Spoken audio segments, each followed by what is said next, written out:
Sinasabi nila, ang buhay ng isang tao ay parang gulong.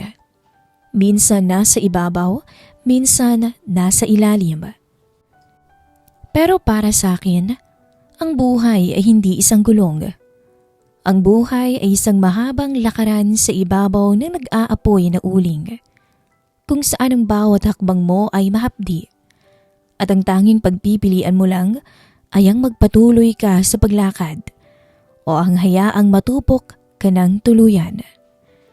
Nagsimula ang buhay ko sa puro pagdurusa. Nung iniwan ako ng walang kwentang lalaking nakabuntis sa akin, naniwala ako na doon na nagtapos ang kwento ko. Isang single mom na walang kakampi, walang pangarap at walang natitirang pera sa bulsa.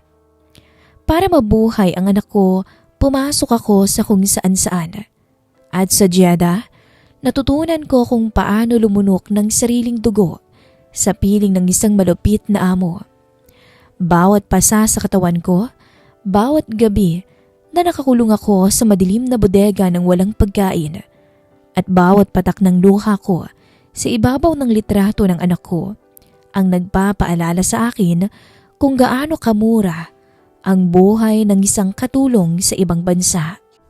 Doon ko napagtanto na kapag mahirap ka, para kang basahan na pwedeng apakapakan at itapon kapag nagsawa na sila.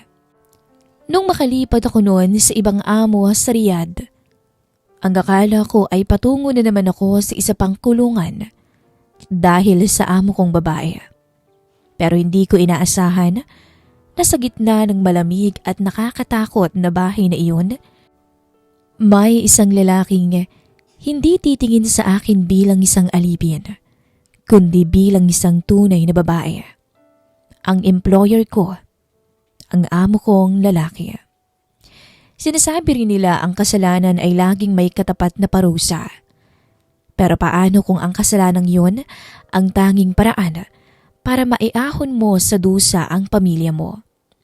Paano kung ang lihim at mapanganib na yakap ng iyong among lalaki ang tanging bagay na nagbibigay sa iyo ng lakas para bumangon mula sa pagkalugmok? Ito ang kwento ng buhay ko. Mula sa pagiging sugatang alipin sa Jeddah hanggang sa pagiging babae ng aking amo sa gitna ng disyerto. Dear Miss Kay, magandang araw po sa inyo at sa mga solid na tagapakinig ng channel ninyo. Hindi pa man ganap na magaling ang mga pasa at sugat sa katawan ko mula sa nakaraan kong amo sa Jeddah, pero kailangan kong magpakatatag muli sa bago kong amo sa Riyadh.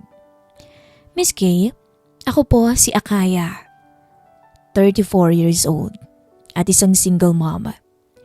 Ang 7 taong gulang kong anak na si Jimboy ang tanging dahilan kung bakit tinitiis ko ang lahat ng pait dito sa gitnang silangan. Si Romeo, ang lalaking nangakong papakasalan at bubuhayin kami, ay matagal nang nang iwan at sumama sa iba nung malaman niyang buntis ako. Wala akong inaasahan kundi ang sarili ko. Dahil sa tulong noon ng agency, nakalipat ako ng panibagong employer dito sa Riyadh pagkatapos ng 9 na buwang paghihirap, pambubugbog at pagkakakulong sa dating amo ko. Akala ko magiging maayos na ang lahat sa pamilya ni Sir Fahad, ang bago kong amo. Pero tila nagpalit lang ako ng kulungan.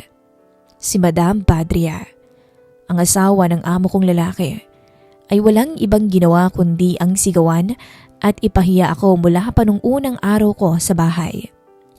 Hindi naman niya ako sinasaktan tulad ng dati kong amo, pero puro sigaw at panlalait ang inaabot ko sa kanya. Dahil bago-bago pa lang ako, halos hindi ako pinapatulog. Lahat ng galit niya yata sa buhay sa akin niya ibinubuhos. Galit na galit siya sa isang Pilipina at hindi ko alam kung bakit. Isang tanghali, habang nagmamadali akong magsilbing ng tanghalian, napatitig ako sa malaking hapagkainan. 47 years old na ang amo kong lalaki. Tahimik at mayaman.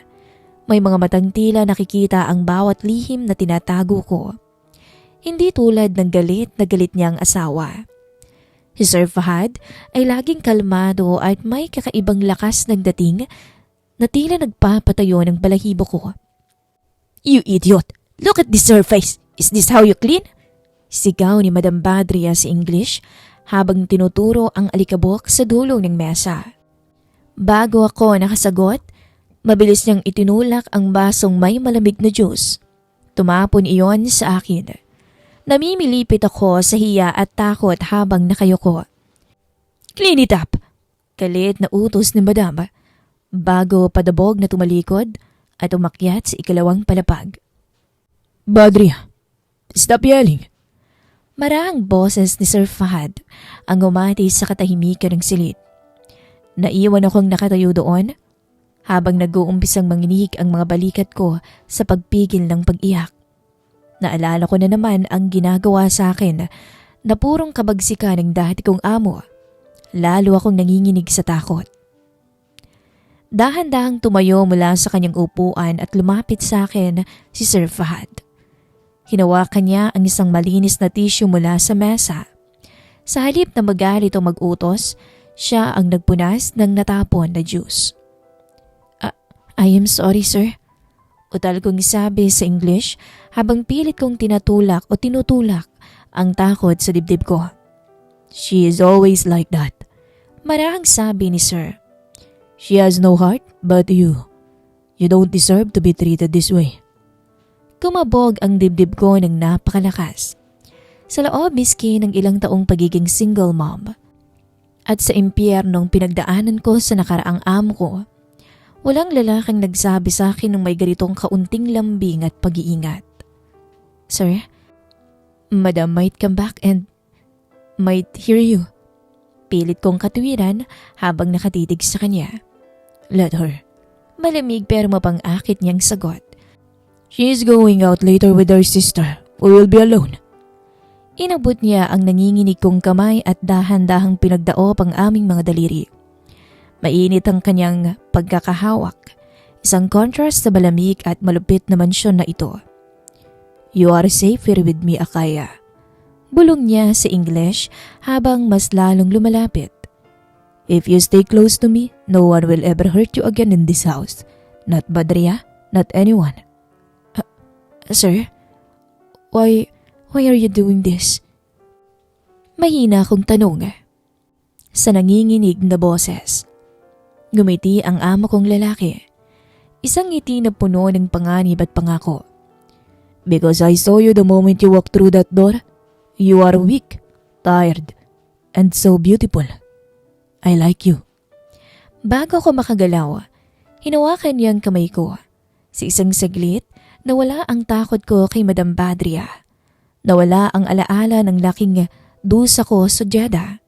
At ang tanging nararamdaman ko lang ng mga oras na yon, Miss Kay, ay ang kakaibang init na matagal ko nang hindi nararamdaman sa buhay ko. Kumalas siya ng bahagya. Nakatitig sa aking mga mata. "Go up to my private study room at 8 tonight." Utos niya sa English habang nakahawak pa rin sa bewang ko. "Do you understand me?" Nakatayo ako roon. Hindi ako makapagsalita habang pinapanood siyang maglakad palayo. Sa kauna-unahang pagkakataon mula nang maging OFW ako, Miss Kay, ang takot ko ay napalitan ng isang mapanganib na pananabik. Pagpatak ng 7:00 ng gabi, umalis si Madam Badria kasamang kanyang mga kapatid. Rinig ang sasakyan nila palayo. Sa mga sandaling yon, tila tumahimik bigla ang buong paligid. Pero ang loob ng dibdib ko ay parang may nagwawalang bagyo. Bumalik sa isip ko ang anak kong si Jimboy sa Pilipinas. Nagpapadala ako ng pera buwan-buwan sa nanay ko para sa pag-aaral at pagkain nila. Kung magkakamali ako dito at mahuhuli ng pulisya sa Saudi, hindi lang ako ang masisira. Magugutom ang anak ko. Pero tuwing may isip ko ang ginagawang pagtapon sa akin ng juice ni Madam Badria kaninang tanghali at ang mainit na kamay ni Fahad na nagbigay sa akin ng proteksyon, unti-unting nawawala ang takot ko at napapalitan ng pananabik. 8:30. Dahan-dahan akong umakyat sa ikalawang palapag. Ang bawat yabag ko sa makinis na marmol ay parang kabog ng dibdib ko. Huminto ako sa tapat ng silid-aklatan ni Sir Fahad. Bahagya yung nakabukas. Huminga ako ng malalim at kumatok ng 3 beses. Come in. Boses ni Sir Fahad sa wikang English mula sa loob. Iwanaksi ko ang huling natitirang alinlangan at pumasok ako. Nakaupo si Sir Fahad sa isang malaking leather chair sa likod ng kanyang mesa. Nakaalis ang kanyang traditional outfit at nakasuot na lang ng itim na polo shirt na hapit sa kanyang malapat na dibdib. Pagkapasok ko, agad niyang tinabi ang hawak na dokumento at dahan-dahang tumayo. Ang tunog ng lock ng pinto ay parang usapan na wala ng atrasan. You came? Sabi ni Sir Fahad habang unti-unting lumalapit sa akin. Yes sir, as you said. Mahina akong sagot sa English habang nakayuko. I finished my work downstairs. Lumapit siya. Inabot ng kanyang malalaking kamay ang mukha ko at inangat ito para magkatitigan kami. Look at me, Akaya. Bulong niya. Forget calling me sir. When we are alone like this, my name is Fahad. I cannot sir. Madam might. Hindi ko na natapos ang sasabihin ko dahil mabilis niyang nilagay ang kanyang hintuturo sa aking labi. Badria will not return until midnight. Marahang paliwanag ni Sir Fahad. And in this room, she has no power over you. Only me. Nakatitig ako sa kanyang dark brown eyes. Sa unang pagkakataon, sa loob ng maraming taon mula nung iwan ako ng ama ni Jimboy, naramdaman ko ulit na may isang lalaking nakatingin sa akin hindi bilang isang katulong, kundi bilang isang babae. Oh, why are you helping me? Tanong ko, nanginginig pa rin ang boses. Because Badria treats everyone like garbage. I don't care about them, but you? You are different. Cause I like you. Sagot niya. You are strong. I saw you how handled yourself earlier. And you have the most beautiful eyes I have ever seen in this house. At doon, Miss Kay, hinagka niya ako sa aking labi. Matagal. Napahawak ako sa kanyang balikat. Ang lamig ng aircon sa silid ay napalitan ng matinding init sa pagitan naming dalawa. Isang uri ng pakiramdam na matagal kong pinagkait sa sarili ko habang nagdudusa ako sa hirap ng buhay. Iginaya niya ako papunta sa malambot na sofa sa gilid ng silid. If you stay with me, Akaya, if you give me what I need, I will take care of you. Bulong niya. Money for your son, protection from Badria, everything. You will never be hurt again. Sir Fahad, this is dangerous. Utal kong sabi. Everything good in life is dangerous. Sagot niya bago ko muling dinampian. Napapikit na ako noon. Naghalo-halo na ang mga nararamdaman ko. Alam kong tumawid ako sa isang napakadelikadong linya. Sa bansang ito, Miss Kay, ang ginagawa namin ay may mabigat na parusa. Pero sa mga sandaling iyon, habang nararamdaman ko ang halik at yakap ng isang mayamang lalaki na nagpaparamdam sa akin ng halaga, nakalimutan ko ang batas. Nakalimutan ko ang lahat. Sa silid na ito, hindi ako si Akaya na katulong. Ako ang babaeng gusto ng pinaka makapangyarihang lalaki dito sa bahay na ito. At doon naganap ang lahat. Doon ko naisuko ang aking sarili, Miss Kay. Pagkatapos noon, go out through the side door near the kitchen. Utos niya sa English nang may kasamang mabilis na halik sa aking noo. Be quiet. I will see you tomorrow. Nung makalabas ako ng silidaklatan niya at makababa sa kusina nang hindi napapansin ng kahit sino man, napahawak ako sa dibdib ko. Ang puso ko ay kumakabog ng napakabilis noon, Miss Kay. Lumipas pa ang mga buwan na punong-puno ng panganib at lihim na ligaya. Sa bawat pagkakataon na umaalis si Madam Badria para mag-shopping o bumisita sa kanyang mga kapatid, ang silidaklata ni Sir Fahad ang naging aming tagpuan. Dahil sa tulong at perang binibigay sa akin ni Sir Fahad, nadagdagan ng malaki ang padala ko para sa pamilya ko sa Pilipinas. Nakabili nga yung nanay ko ng mga bagong gamit sa bahay at nakabayad rin ng mga lumang utang namin. Sa kauna-unahang pagkakataon, naramdaman kong may kontrol ako sa buhay ko at hindi na ako basta-basta maaapakan ng kahit sino. Bagamat nanatiling mainit ang ulo ni Madam at palaging naghahanap ng ikakagalit sa akin, natutunan ko ng sakyan ang kanyang kabagsikan. Bawat sigaw niya sa akin ay tinitiis ko ng may lihim ng ngiti sa aking labi dahil alam kong sa likod ng kanyang ngiti, ang asawa niyang mayaman at makapangyarihan ay sa akin nakatutok ang pansin. Isang hapon, habang nagliligpit ako sa kusina, pumasok si Fahad habang wala si Madam sa bahay. "Pack a small bag for tomorrow." Mabilis niyang bulong habang nakatayo sa may pintuan ng pantry. "We are going to my desert from tomorrow afternoon. Badria will stay here to attend the wedding." "Fahad, is it safe?" Tanong ko habang patuloy na nagpupunas para hindi halata kung may makakita man sa amin. "It's safe." Kumpiyansang sagot ni Sir Fahad. "No one stays at the farm except the caretaker. And I already told him to take the day off. It will be just you and me." Kinabukasan, natupad ang plano ni Sir Fahad. Isinama niya ako bilang katulong na di umano'y maglilinis ng kanyang private cabin sa disyerto bago ang pagdating ng kanyang mga bisita sa susunod na mga araw. Walang nagawa si Madam kundi ang pumayag dahil si Sir Fahad ang nasusunod sa lahat ng bagay sa mansyon. Pagkaraan ng 2 oras na pagbabiyahe sa gitna ng malawak at mainit na disyerto ng Riyadh, nakarating kami sa isang pribadong farmhouse. Napapalibutan ito ng matataas na pader at malaking bakal na gate.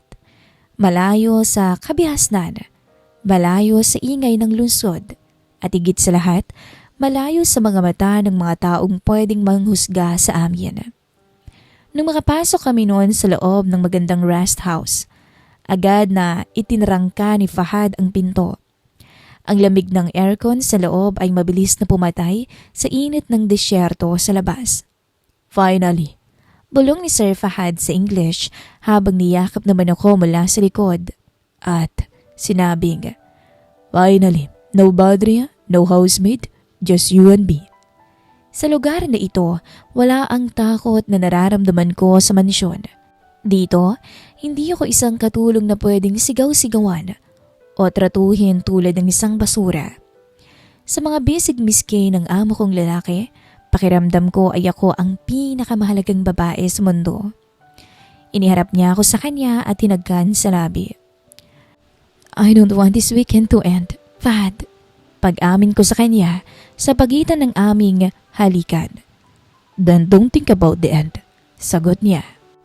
"Here, you are mine. I will take care of you, Akaya. Money, safety, everything you need. I will provide it." Niyakap ko siya ng mahigpit. Alam kong tumawid ako sa isang napakadelikadong linya bilang isang OFW sa isang rehiyon na may napakahigpit na batas miski. Pero sa mga sandaling yun, habang nararamdaman ko ang halik at yakap ng isang mayamang lalaki na nagparamdam sa akin ng halaga, nakalimutan ko ang lahat ng banta. Buong maghapon at gabi, naghari ang amo ko sa akin sa gitna ng disyerto. Nakalimutan ko ang nakaraan kong pagdudusa at bugbog sa Jeddah. Nakalimutan ko ang pait ng pag-iwan sa akin ng ama ni Jimboy. Noong mga oras na yon miski, naramdaman kong tunay akong malaya at minamahal bilang isang babae. Nung mag-uumaga na, habang tahimik na natutulog si Fahad sa tabi ko, nakatitig ako sa kisame ng silid. Ang init niya sa tabi ko ay nagbigay sa akin ng kakaibang kumpiyansa. Alam kong pansamantala lang ang lahat ng to. Hindi naman ako assuming na iniisip na panghabang buhay to.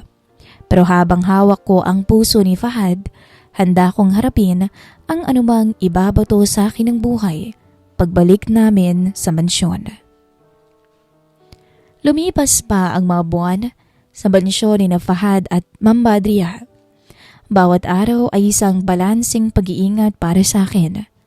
Sa umaga, ako ang tahimik at mabilis magtrabahong katulong na walang kaimik-imik sa mga sigaw ni Madam Badria. Sa gabi naman, kapag natutulog na ang lahat o kaya'y umaalis si Madam Badria kasamang kanyang mga kapatid, nagiging tagataguyod at sandayigan ako ng amo kong si Sir Fahad.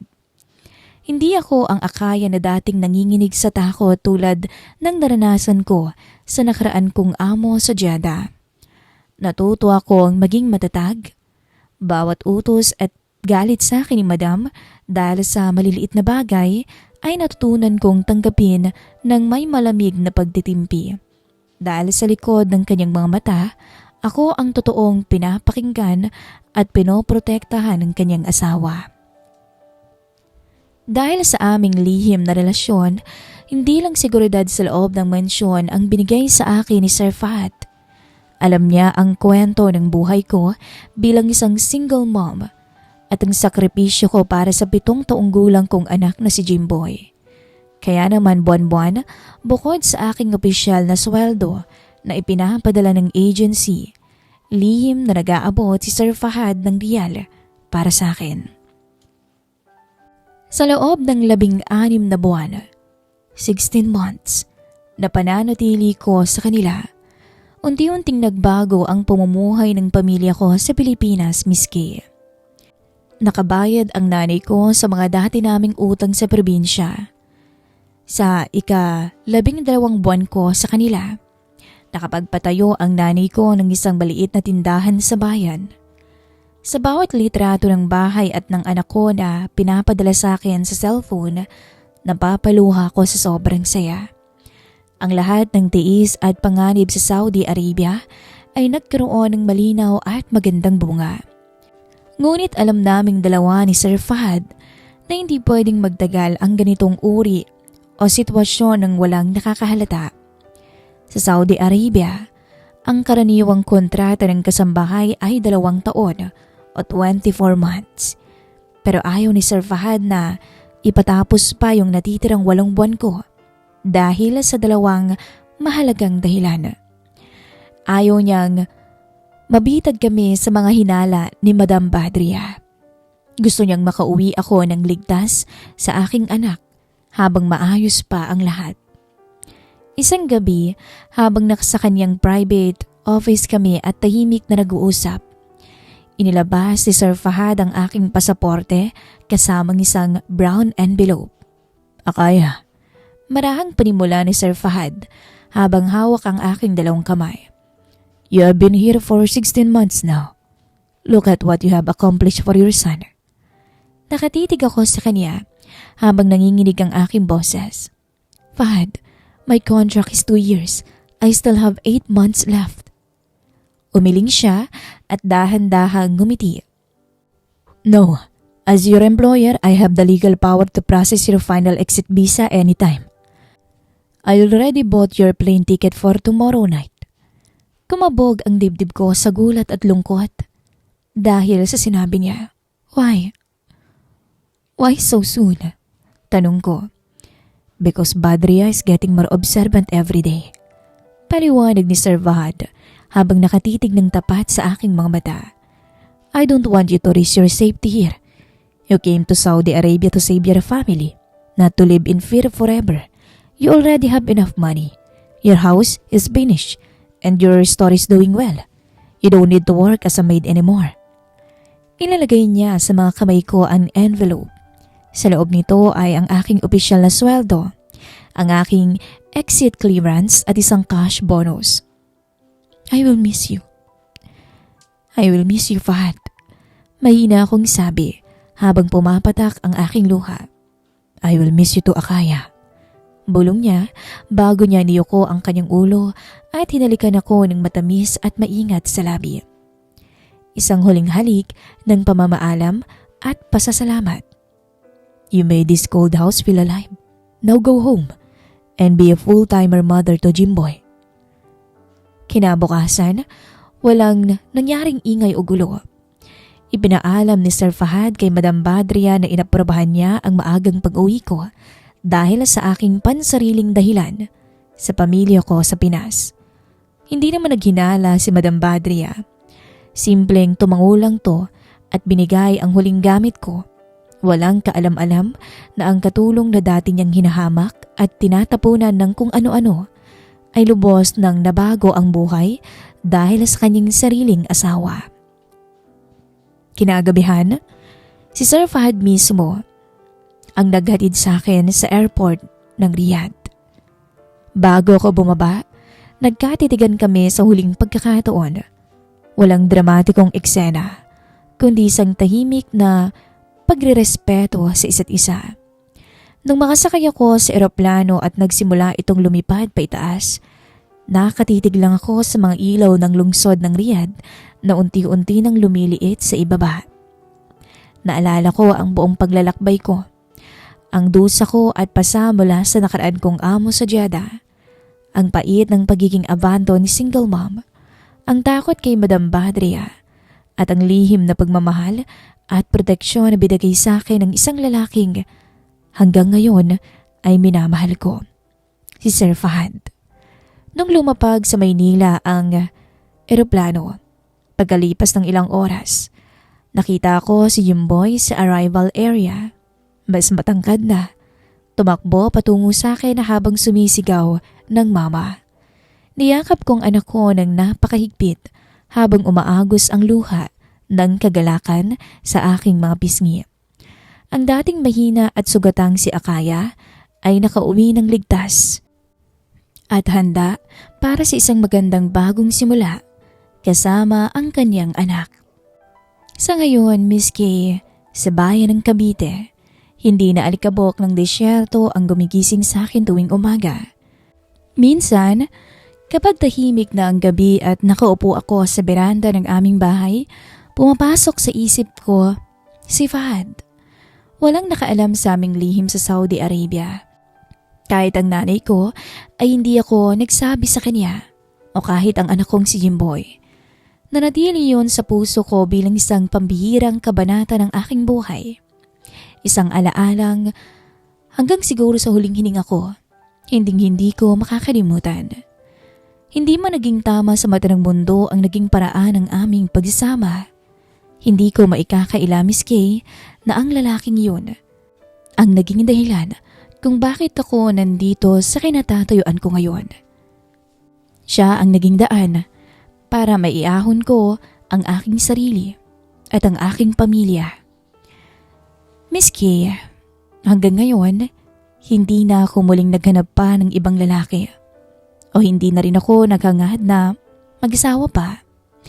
Ang pagiging malaya, may sariling kita at kapiling ang anak ko ay higit pa sa sapat para kumpletuhin ang buhay ko. Dahil ang mga alaala ni Fahad ay mananatili sa puso at sa isip ko.